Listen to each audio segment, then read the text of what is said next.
नाम का विसरण विधि के द्वारा ही क्या होता है, आपके गैसों का आदान प्रदान होता है।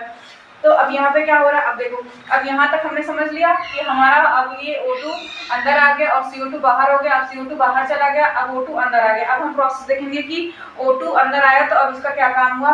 अब ये हमारे हीमोग्लोबिन में चला गया, ठीक है। हीमोग्लोबिन में जाने के बाद ये आपके पूरे ब्लड में, ये हीमोग्लोबिन ही था जो पूरे शरीर से, सारे कोशिकाओं से आपके CO2 को निकाल के लेके आया था। सारे जो भी हमारे शरीर में सेल्स होते हैं, आपको पता, मैंने पहले बताया था कि सेल्स होते हैं, सबसे छोटी इकाई क्या होती है, सेल्स होती है।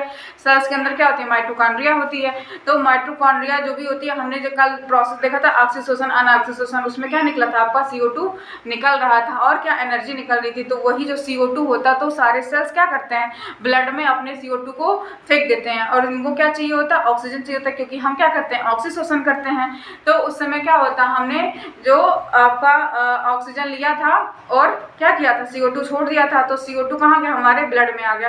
तो हीमोग्लोबिन बैठा होता है, वो क्या करता है, सारे सेल से क्या करता है, आपके कार्बन डाइऑक्साइड गैस को, CO2 को ले लेता है और क्या करता है, सबको ऑक्सीजन बढ़ता चला जाता है, सारे सेल्स को ऑक्सीजन दे देता है और सबसे क्या ले लेता है, CO2 ले लेता है। तो हीमोग्लोबिन होता है जो क्या करता है, आपके ब्लड से CO2 लेके आता है और सारे सेल्स को CO2 लेके आता है और सारे सेल्स को क्या करता है, O2 बढ़ता चला जाता है, जिससे क्या होता है, हमारे सारे प्रोसेस चलते रहते हैं, हमको एनर्जी मिलती रहती है और क्या होता है, ऑक्सीशोषण हमारा होता रहता है, जिससे क्या बनता है, हमारा ग्लूकोज बनता है, जिससे हमको एनर्जी मिलती है।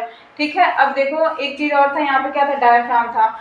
ये जो हमारा श्वास हम लेते हैं, इसमें डायफ्राम का बहुत बड़ा रोल होता है। जब हम सांस लेते हैं तो क्या होता है, हमारा डायफ्राम अंदर की तरफ जाता है। जब हम सांस छोड़ते हैं तो फेफड़े जो होते हैं उसमें इतनी ताकत नहीं होती कि वो अपने आप से ही क्या करे, आपके सांस को बाहर फेंक दें। तो डायफ्राम होता है जो आपको नीचे से आपके फेफड़े को क्या करता है, ऊपर उठाता है, जिससे हम क्या करते हैं, ऑक्सीजन को बाहर, कार्बन डाइऑक्साइड गैस को हम क्या करते हैं, बाहर की ओर फेंक देते हैं। ठीक है बच्चों। तो डायफ्राम में होता है, जिससे क्या होता है, आपके जो ये नीचे से धक्का देके, जैसे जब हमने सांस लिया तो क्या होगा, जब सांस हमने लिया तो ये नीचे की तरफ चला आएगा, ये क्या हो जाएगा, नीचे की तरफ आएगा। ठीक है। अब हमने सांस ले लिया, अब ये नीचे की तरफ आ गया। अब हमको क्या करना है, सांस को छोड़ना है। तो क्या करेगा, ये डायफ्राम में नीचे से क्या करेगा, इसको धक्का देगा, इसको क्या करेगा, यहाँ पे धक्का देगा। तो क्या होगा, हमारी सांस जो हमारी एल्वेलाई में थी वो ब्रोंकियोल से ब्रोंकाई, ब्रोंकाई से आपको ट्रैकिया, ट्रैकिया से लैरिंक्स, लैरिंक्स से नासाद्वार से होते हुए बाहर की ओर निकल जाएगा। तो डायाफ्राम के द्वारा ही हमारा मेन, तो हमारा डायाफ्राम होता है जो क्या करता है, हमारे गैस को, हमारे कार्बन डाइऑक्साइड को वातावरण में बाहर छोड़ देता है।